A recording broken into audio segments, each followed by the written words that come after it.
Vamos lá, paz do Senhor, meus queridos, paz do Senhor, meus amados irmãos. Vamos a mais uma aula de batismo aos nossos candidatos ao batismo. Sejam todos muito bem-vindos. Vocês que vão assistir essa aula comigo, vocês que vão assistir no canal, vocês que vão assistir individualmente, vocês que vão receber essa aula em casa, Deus abençoe. Deus abençoe os candidatos de batismo, aqueles que vão descer as águas batismais. Deus abençoe rica e poderosamente. Na última aula, nós paramos na parte, ou no capítulo 22, nós temos algumas sessões para discorrer abaixo, mas nessa primeira sessão, nós falamos aqui qual a diferença entre dízimo e oferta. Mas nós começamos aqui, vamos dar uma pequena recapitulada, tá? No capítulo 19 de Malaquias 3:10. Deixa eu só dar uma conferida aqui. Igreja, suas finanças, eu passei rapidinho, isso. Ok, isso mesmo. Quer nascer de novo. Aí eu dei uma passada rápida sobre duas atitudes fundamentais, entendeu? Pessoa dá as costas para o pecado, isso é arrependimento. Falamos um pouquinho sobre a igreja, o que significa a palavra igreja. A palavra igreja tem dois sentidos. Uma é aquela que se refere a todo um grupo de salvos do mundo inteiro, inclusive os salvos que já dormem no Senhor, e por aí vai. A igreja e suas finanças, né, a nossa responsabilidade.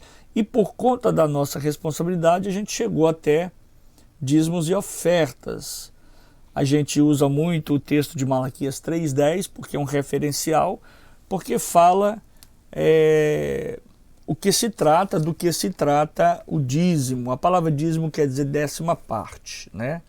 E o que é o sentido? O que é dizimar? Dizimar é devolver a Deus. Dizimar não é pagar. Observe essa observação que eu fiz aqui. Dizimar não é pagar. A gente ouve muitas pessoas dizendo: eu vou pagar o meu dízimo. A gente não paga dízimo, a gente paga votos, mas dízimo a gente não paga, a gente paga, a gente entrega. Por que a gente paga votos e não paga dízimo? Porque o voto é algo que você prometeu ao Senhor. Então, se você prometeu, você tem que cumprir, você tem que pagar. Dízimo não. Dízimo você está devolvendo aquilo que Deus já te deu. Então, como é que você vai pagar alguma coisa que não é sua? Então, se a gente partir por esse princípio, e hoje, meus amados, deixa eu dizer uma coisa muito, mas muito bem clara para vocês. Vocês vão ouvir aí na internet, muita gente falando, tem muita gente falando, e infelizmente tem a gente até de renome que fala que dízimo é coisa do passado, não é coisa dessa era. Gente, entenda-me bem, se você recebe algo de alguém, entendeu? Como você tem como condição de pagar aquilo? Você não paga, você retribui, né? Você dá em troca uma atitude de agradecimento. E nós, à medida do possível, né, à medida que nós formos caminhando, né, nos estudos sistemáticos da Palavra de Deus, nós vamos tocar em várias áreas sobre finanças, e você vai ver que dizimar, mesmo que se retrate a uma condição física e financeira, é muito mais um ato espiritual, né? E um ato de sentimento. Que sentimento é esse, pastor? Sentimento de agradecimento. Somos gratos a Deus. E nesse sentimento de agradecimento temos o amor, né? A Bíblia diz assim, que vocês não devem dever a ninguém nada a não ser o amor uns para com os outros. Então, o ato de dizimar é uma atitude de agradecimento, mesmo porque, e ainda porque, Deus nos deixa promessas. Leia lá Malaquias 3:10, o que estava acontecendo com o povo de Israel. E alguém pode se levantar, né, e dizer, mas isso era apenas apenas para o período da lei. Mas observe aqui, ó, depois da lei o que aconteceu? Leia lá depois Amós 4:4, Malaquias 3:10 é um texto conhecido, e leia Lucas 18:12, tá? Então o dízimo ele deve ser lembrado de forma de agradecimento, de gratidão e amor para com tudo aquilo que o Senhor fez e tem feito em nossas vidas, tá certo? Isso aqui eu só estou dando uma recapitulada. Eu estou aproveitando esse ensejo porque na aula passada, na segunda aula, eu passei muito correndo. Então eu decidi fazer essa gravação de estudo, porque muitas pessoas estão precisando, muitas pessoas estão procurando, eu não estou tendo tempo, ou essas pessoas também não estão tendo tempo para parar, né, no tempo que seja conveniente para ambas as partes e juntos aprendemos. Por isso, eu estou disponibilizando esse conteúdo de forma gravada, exclusiva para você, tá bom? Então, continuando, o dízimo deve ser levado ao altar, por isso que na nossa igreja a gente encaminha, pede que as pessoas venham ao altar para entregar. A Bíblia diz isso, que Jesus estava na ponta do altar, observando quem dizimava e como dizimava, né? E Jesus fez aquela clássica pergunta aos discípulos: olha, entre esses, qual deles vocês acham que deu mais? E aí ficou aquela incógnita, né? Aquele que deu mais realmente, literalmente, ou aquele que deu mais no sentido de tudo o que tinha, né? Então Jesus colocou isso aí para os discípulos. Então, se não deve reter o dízimo para dar em uma data muito à frente, naquela em que a pessoa recebe o pagamento. Isso aqui é errado. Pessoas que deixam o dízimo para entregar, para devolver a Deus numa outra oportunidade. Porque se você faz isso, entenda-me bem, você já quebra o princípio de primazia, o princípio de prioridade, o princípio de primícia. Porque dízimo, meus amados, ele está relacionado à primícia, às nossas primícias ao Senhor. Então eu não posso deixar, exemplo, pagar todas as contas e aí no final eu vou ver se vai sobrar alguma coisa, eu vou dar o meu dízimo. Isso aí já está errado. Isso aí o Senhor, diante de Deus, já não está correto, tá? Então você tem que entregar a sua primícia, antes de tudo. Por isso, que leia lá Malaquias 3:10, o que ele diz? Fazei prova de mim, diz o Senhor dos Exércitos, se eu não vos abrir a janela do céu, de maneira tal que vos advenha maior abastança. Então, é um princípio. E a gente entende que princípios a gente não deve quebrar, a gente deve cumprir. Tá bom? Então vamos lá. Capítulo 20, atitude com prudência. Assim que a pessoa recebe o seu salário, ele deve levar o seu dízimo à casa do Senhor, à igreja, o mais rápido possível. Essa é a atitude correta. Essa é a atitude. No caso de igrejas que tem um culto uma vez por semana e não tem uma secretaria aberta, uma tesouraria aberta durante o dia, você pode aguardar, sim, no final de semana, quando você vier cultuar. Então você vai oferecer. E olha aqui o que eu acabei de dizer. Isso se chama primícias, primazia ou prioridade, tá bom? 21. O que é ofertar? Ofertar é o ato de demonstrar amor e gratidão a Deus por todos os benefícios dados a nós, e isto agrada ao Senhor, entendeu? Quando nós ofertamos, nós estamos demonstrando o nosso amor e a nossa gratidão a Deus, porque o dizimar não é uma demonstração de amor e gratidão, mas é uma demonstração de obediência.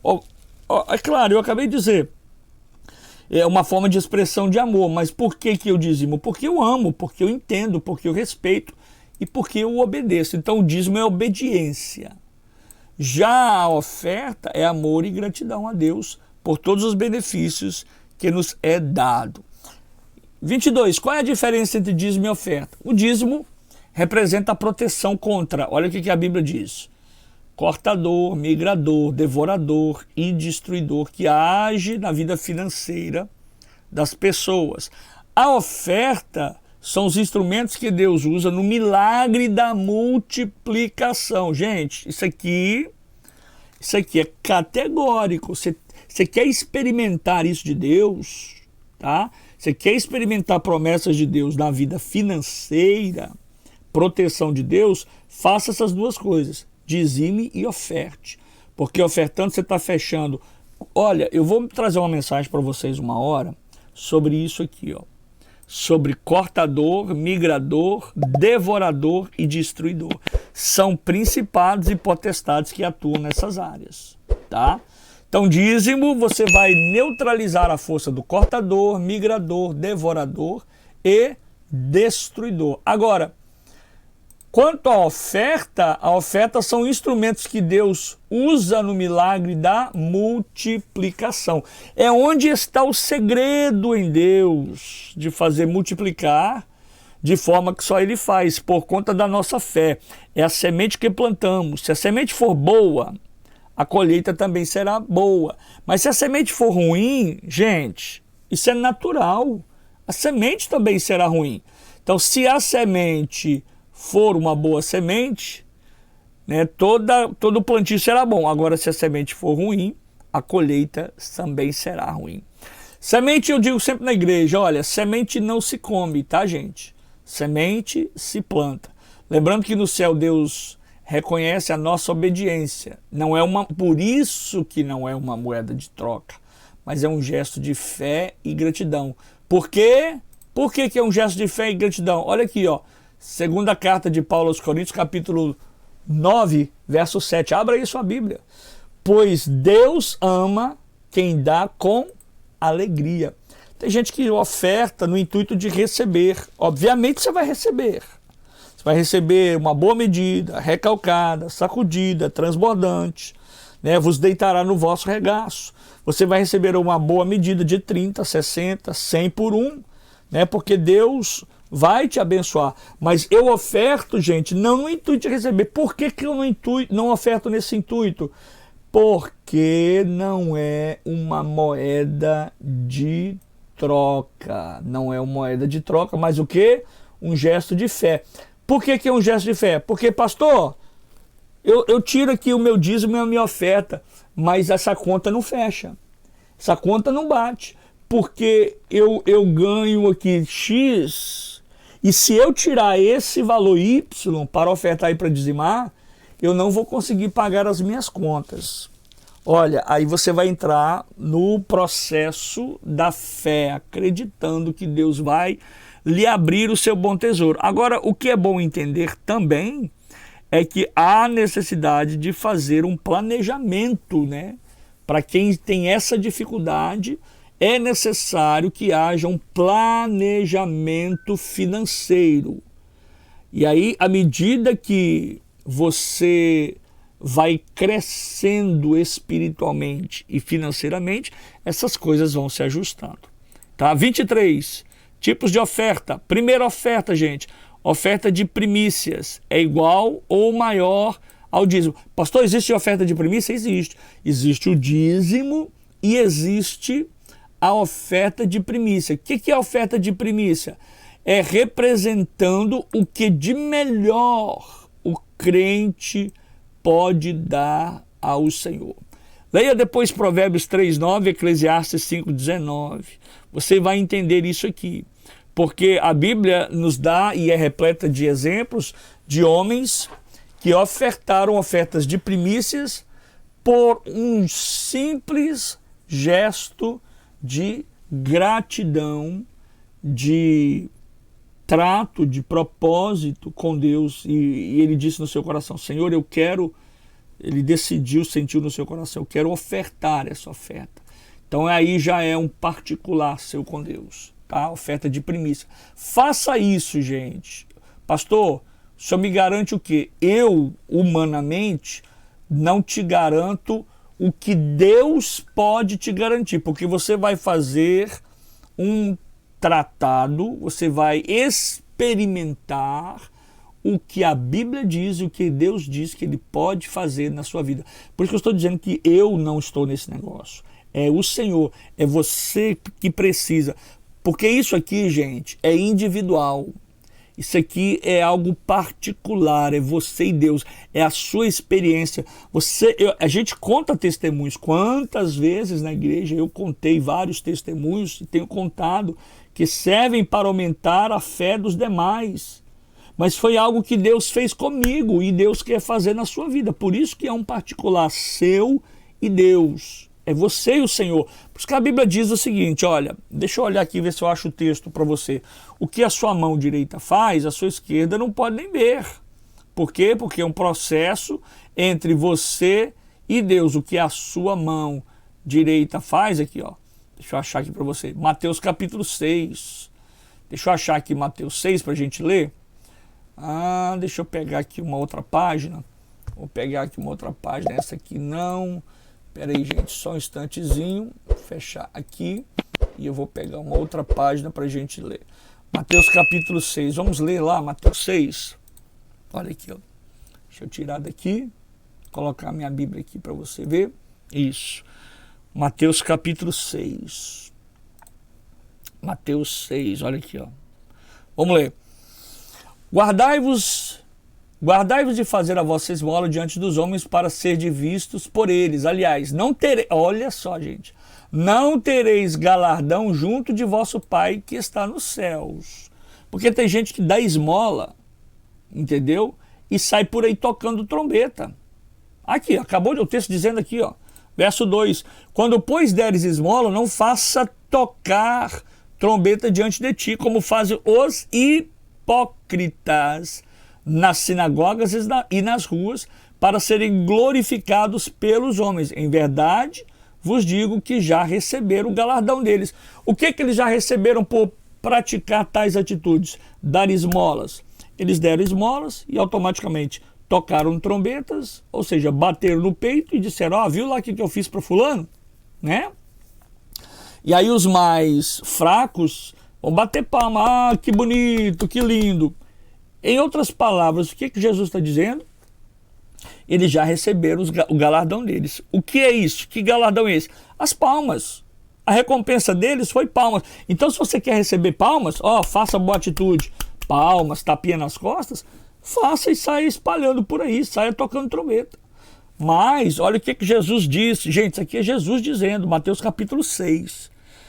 Mas quando tu deres esmola, não saiba a tua mão esquerda o que faz a tua direita. Por quê?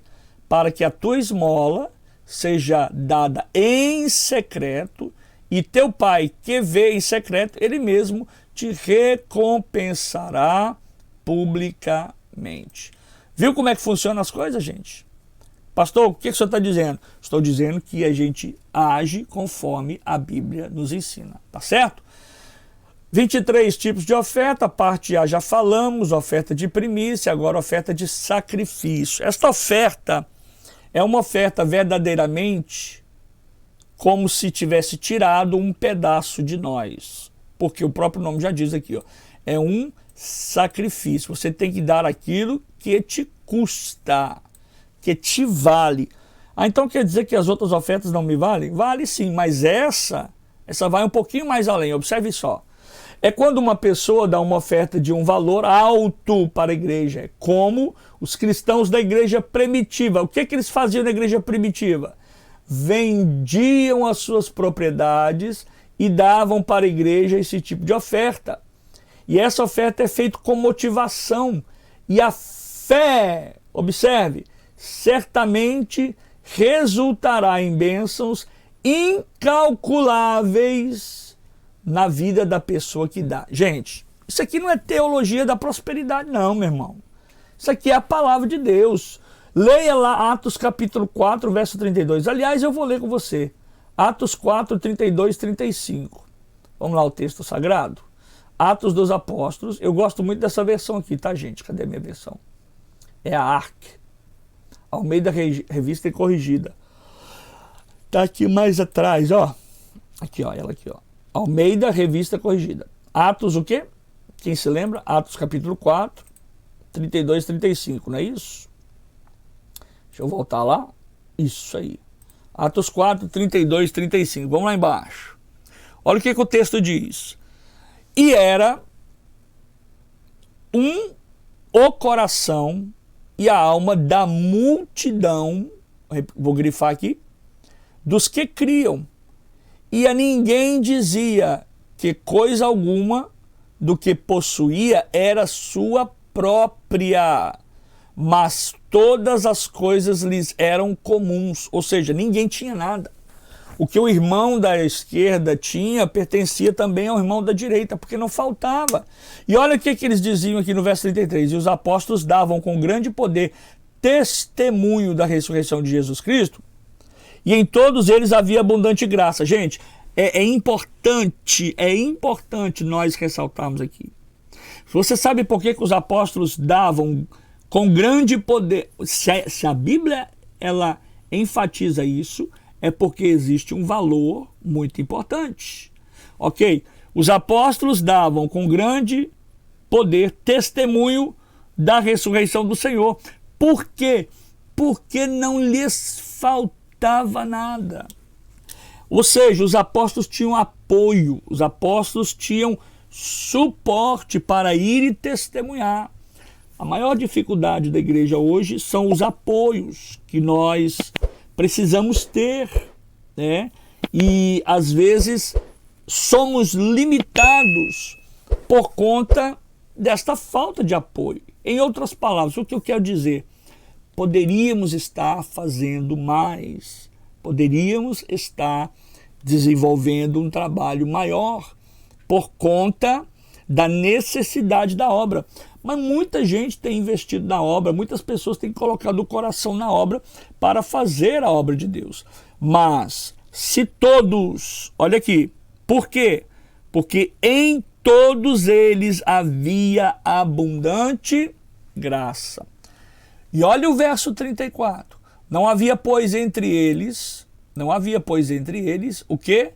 Necessitado algum, porque todos os que possuíam herdades ou casas, o que eles faziam? Vendendo-as, traziam o preço do que fora vendido e o depositavam aos pés dos apóstolos. Olha a norma, olha a diretriz, olha como é que funcionava, olha o princípio. Eles tinham posses, porque eles possuíam herdades ou casas, vendiam e traziam o preço do que fora vendido e depositavam onde? Aos pés dos apóstolos. E aí, o que os apóstolos faziam? E repartia-se cada um segundo a necessidade que cada um tinha. Então esse era o preço, essa era a forma com que a igreja primitiva trabalhava. Vamos para acabar aqui, vamos ler o verso 36 e 37. Então José, cognominado pelos apóstolos Barnabé, esse era Barnabé, que foi posteriormente companheiro de Paulo nas viagens missionárias, ele disse o seguinte: então José, cognominado pelos apóstolos Barnabé, que traduzido o nome de José, Barnabé, era filho da consolação, levita, natural da cidade de Chipre, possuindo uma herdade, vendeu-a e trouxe o preço e o depositou aos pés dos apóstolos. Amém, gente? Que coisa linda, né? Estamos falando de ofertas. A oferta alçada. O que é uma oferta alçada? A oferta alçada vem do hebraico teruma, que quer dizer pesadas, altas, elevadas, produtivas e por aí vai. A oferta alçada tem objetivo específico. Êxodo 35, 21 e 22. Vamos ler?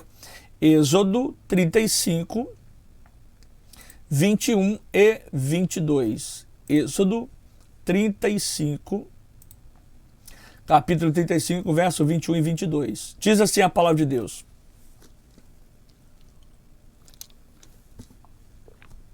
E veio todo homem a quem o seu coração moveu, e todo aquele cujo espírito voluntariamente o impeliu, e trouxeram a oferta alçada ao Senhor para a obra da tenda da congregação, e para todo o serviço, e para as vestes santas. Né?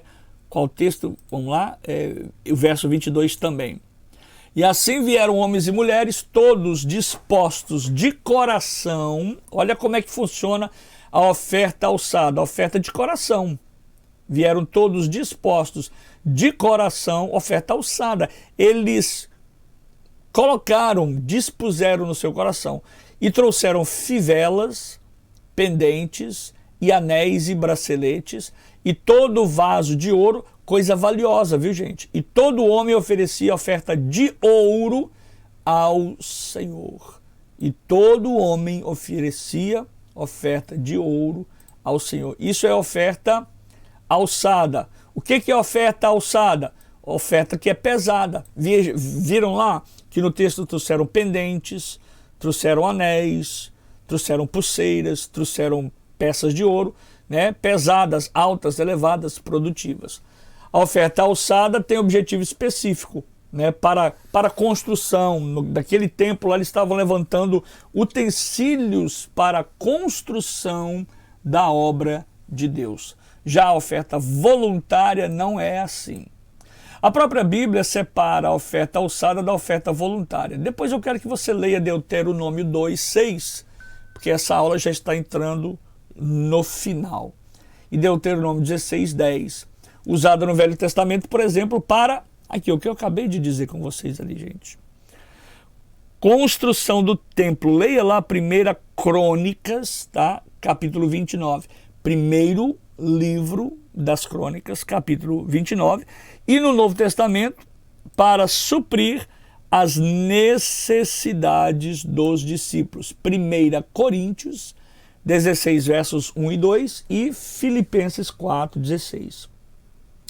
Essa oferta é uma oferta que vai além do dízimo, que pode ser maior ou menor do que o dízimo. Porém, não deve ser tão pequena como uma esmola.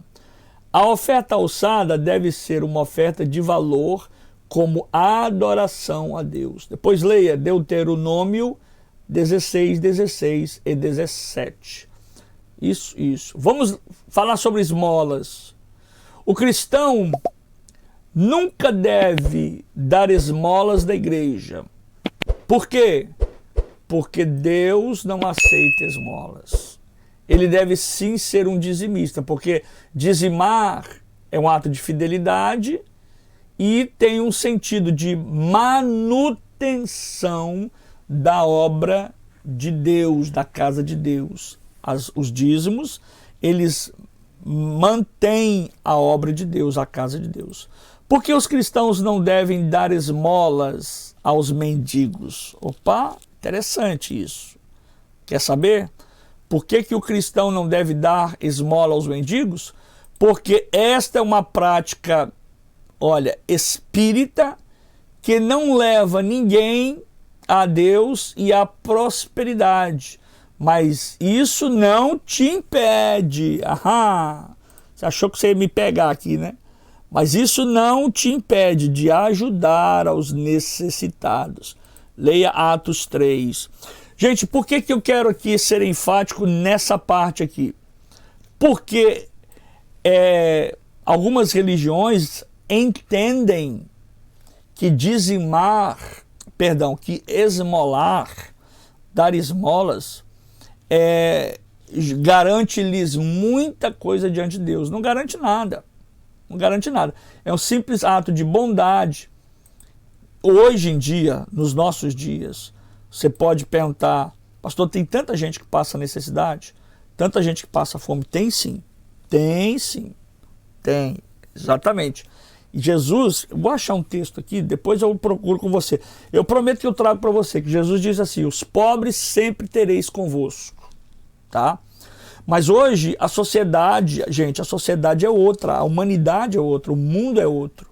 E nós temos aí, mas assim, milhares de entidades que estão e que fazem caridade, porque é importante, temos que fazer caridade, temos que ajudar, só não podemos usar a caridade como se fosse um degrau para subir diante de Deus, para galgar, para ganhar alguma coisa diante de Deus. Eu vou dizer uma coisa aqui para você, entenda-me bem, a gente não faz bondade para ser salvo, porque a salvação não vem por atitude, por obras, mas porque eu já sou salvo, eu então faço boas obras. Entenderam? Então eu não faço, não dou esmola para salvação, eu não dou esmola para ganhar algo de Deus, eu dou esmola, eu ajudo aos mais necessitados, porque eu já tenho Deus no meu coração, eu sou salvo. Eu quero transmitir, e também é uma atitude de levar. Eu não estou dizendo aqui para você que você nunca deve ajudar a dar esmola, não. Não é isso. Eu estou dizendo que você tem que tomar o cuidado para que isso não desça ao seu coração como se fosse uma atitude de uma moeda de troca. Tá? Tá entendido, gente? Tá bem claro isso aqui? E aqui, a melhor forma de ajudar ao necessitado é canalizar as suas ofertas através da igreja, que auxilia os domésticos da fé quando necessitados, realizando a obra missionária. E aí vem, seja Jerusalém, onde você mora, ao redor da terra e em lugares distantes. Tá certo? Olha, eu vou parar aqui no capítulo 24. Deixa eu só ler com você, porque aqui vai ser só uma leitura mesmo, tá? Vamos fazer o 24, depois a gente volta no 25 na próxima aula. Por que devo ser dizimista e ofertante? Primeiro, obediência. Segundo, gratidão. Terceiro, respeito. Quarto, por amor.